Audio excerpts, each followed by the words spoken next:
Mesdames, Messieurs, bonjour et bienvenue sur notre chaîne YouTube. L'information vous place au sommet du monde. Alors si vous êtes nouveau, abonnez-vous et activez aussi la cloche de notification pour ne plus rien manquer. On commence. Bien, très chers auditeurs, la rumeur est devenue une information sérieuse relayée par des médias très sérieux. Il faut donc croire que ce qui paraît invraisemblable est bien réel.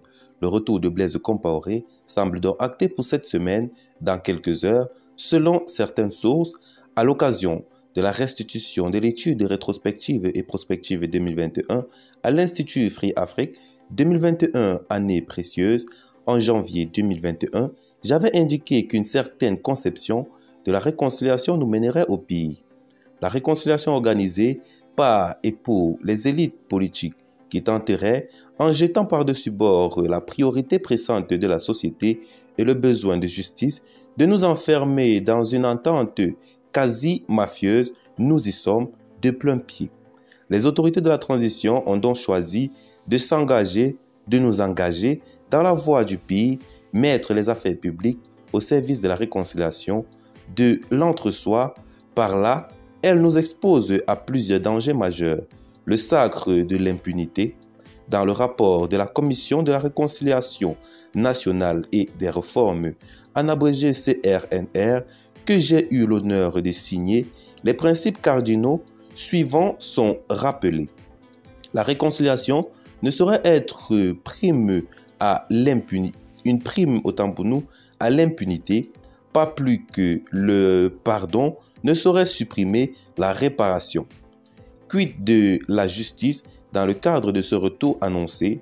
Inutile de rappeler qu'une condamnation à perpétuité dans l'emblématique affaire Sankara pèse sur l'ex-président Blaise Compaoré.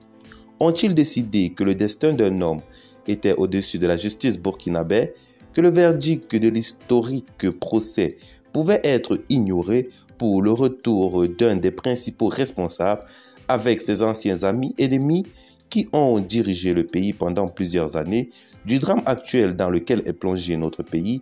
À quoi cela rime-t-il? Quel plan nous cache-t-on? En tout état de cause, il faut savoir que l'injustice nourrie par l'impunité est au cœur du drame actuel.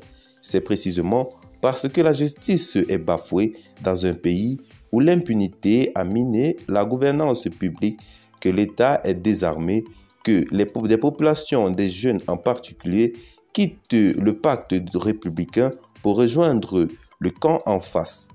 C'est l'impunité qui alimente nos défaillances sur tous les plans.